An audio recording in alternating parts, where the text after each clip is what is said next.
पौड़ी के दुगड्डा क्षेत्र में नगर पालिका सफाई कर्मचारियों, स्वयंसेवी संस्था और स्थानीय लोगों के साथ मिलकर स्वच्छता अभियान चला रही है। कचरे का सही निस्तारण एक साथ कई समस्याओं का हल कर रहा है। सड़कें साफ सुथरी हुई हैं, कचरा कमाई का जरिया बन रहा है और इससे यहाँ का पर्यावरण भी संवर रहा है। पेश है एक रिपोर्ट। पौड़ी गढ़वाल का दुगड्डा नगर पालिका क्षेत्र स्वच्छता की राह पर आगे बढ़ रहा है। यहाँ नगर पालिका की गाड़ी घर घर जाकर कचरा इकट्ठा करती है ताकि लोग कचरे को इधर उधर ना फेंकें। घरों से सीधे कचरा जमा होने से गलियां और सड़कें साफ सुथरी हुई हैं।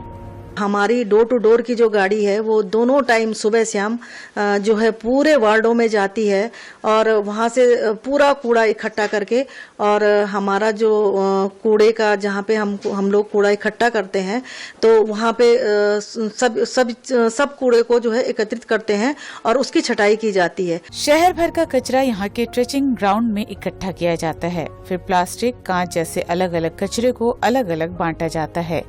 नगर पालिका के अधिशासी अधिकारी हर्षपाल सिंह रावत बताते हैं कि प्लास्टिक की बोतलों को कंप्रेस्ड कर ब्लॉक बनाए जाते हैं। इसके लिए 5.5 लाख रुपए की लागत से करीब 2 वर्ष पहले मशीन खरीदी गई थी।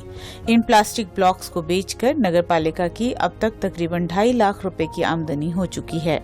और प्लास्टिक से ये होता है कि प्लास्टिक की जो पहले ये होता था कि इसका निस्तारण कैसे करें, समस्या ये थी। अब हमारे प्रयास से हमारे पास निस्तारण के लिए कंपैक्टर मशीन आ गई है, तो हम जितने भी छटान करके बोतल्स हमारी इकट्ठा होती हैं उसको हम यहाँ कंप्रेस करते हैं, कंप्रेस के ब्लॉक्स बनते हैं, ब्लॉक से हमारी इनकम हो रही है और अभी तक हमने लगभग 2 लाख से ऊपर हमने इनकम कर ली है प्लास्टिक कूड़ा बेच के। गैर सरकारी संस्था की मदद से गीले कचरे से खाद बनाने का कार्य भी चल रहा है। ये जैविक खाद भी आमदनी का जरिया है। घरों और दुकानों से हम कूड़ा लेते हैं, उसमें हमें गीला कूड़ा भी मिलता है।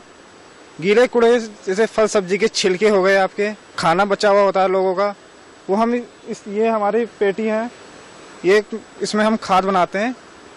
मैक्सिमम 1 महीने हम इसको भरते हैं, तो उसके बाद 2-3 दिन बाद ये खाद तैयार हो जाती है। जिस तरीके से आप ये देख रहे हैं, इस तरीके से हम खाद बना देते हैं और ये खाद एक आय का साधन भी है। लोग अपने खेतों और गमलों के लिए खरीदते हैं। शहर को स्वच्छ बनाने में अहम भूमिका निभाने वाले स्वच्छता कर्मचारी रवि कुमार कहते हैं कि ये मानवता के साथ साथ प्रकृति की भी सेवा है। जैसे कि हमारे प्रधानमंत्री जी हैं, मोदी जी, उन्होंने कहा है कि स्वच्छता का ध्यान रखें। कई लोगों से गुजारिश की है उन्होंने और लोग इस चीज का ध्यान रख भी रहे हैं। हम भी लोगों को जागरूक करते हैं कि कूड़ा नदी में ना फेंकें या इधर उधर ना फेंकें, हमको यहाँ पर टचिंग ग्राउंड में लाके दें ताकि हम उसको छांट सकें और छांट कर रख सकें निकाल के। इससे सर हमारी कंपनी को भी फायदा है और पालिका को भी फायदा है। ये जितना भी कूड़ा सब हम छांट के इसके ब्लॉक बना रहे हैं, प्लास्टिक के, कांच ऐसे ही बिक जाता है और गत्ता है, जूते हैं, सब चीजों को तैयार करके नगर पालिका उसको बेचती है और इनकम करती है। कचरा कम करने का तरीका है रिड्यूस, रीयूज, रिसाइकल, यानी कचरा कम हो, प्लास्टिक, कांच को दोबारा इस्तेमाल में लाया जाए और आखिर में इन्हें रिसाइकल किया जा सके। हम और पर्यावरण दोनों के लिए ये जरूरी है। Bureau report, DD news, Dehradun.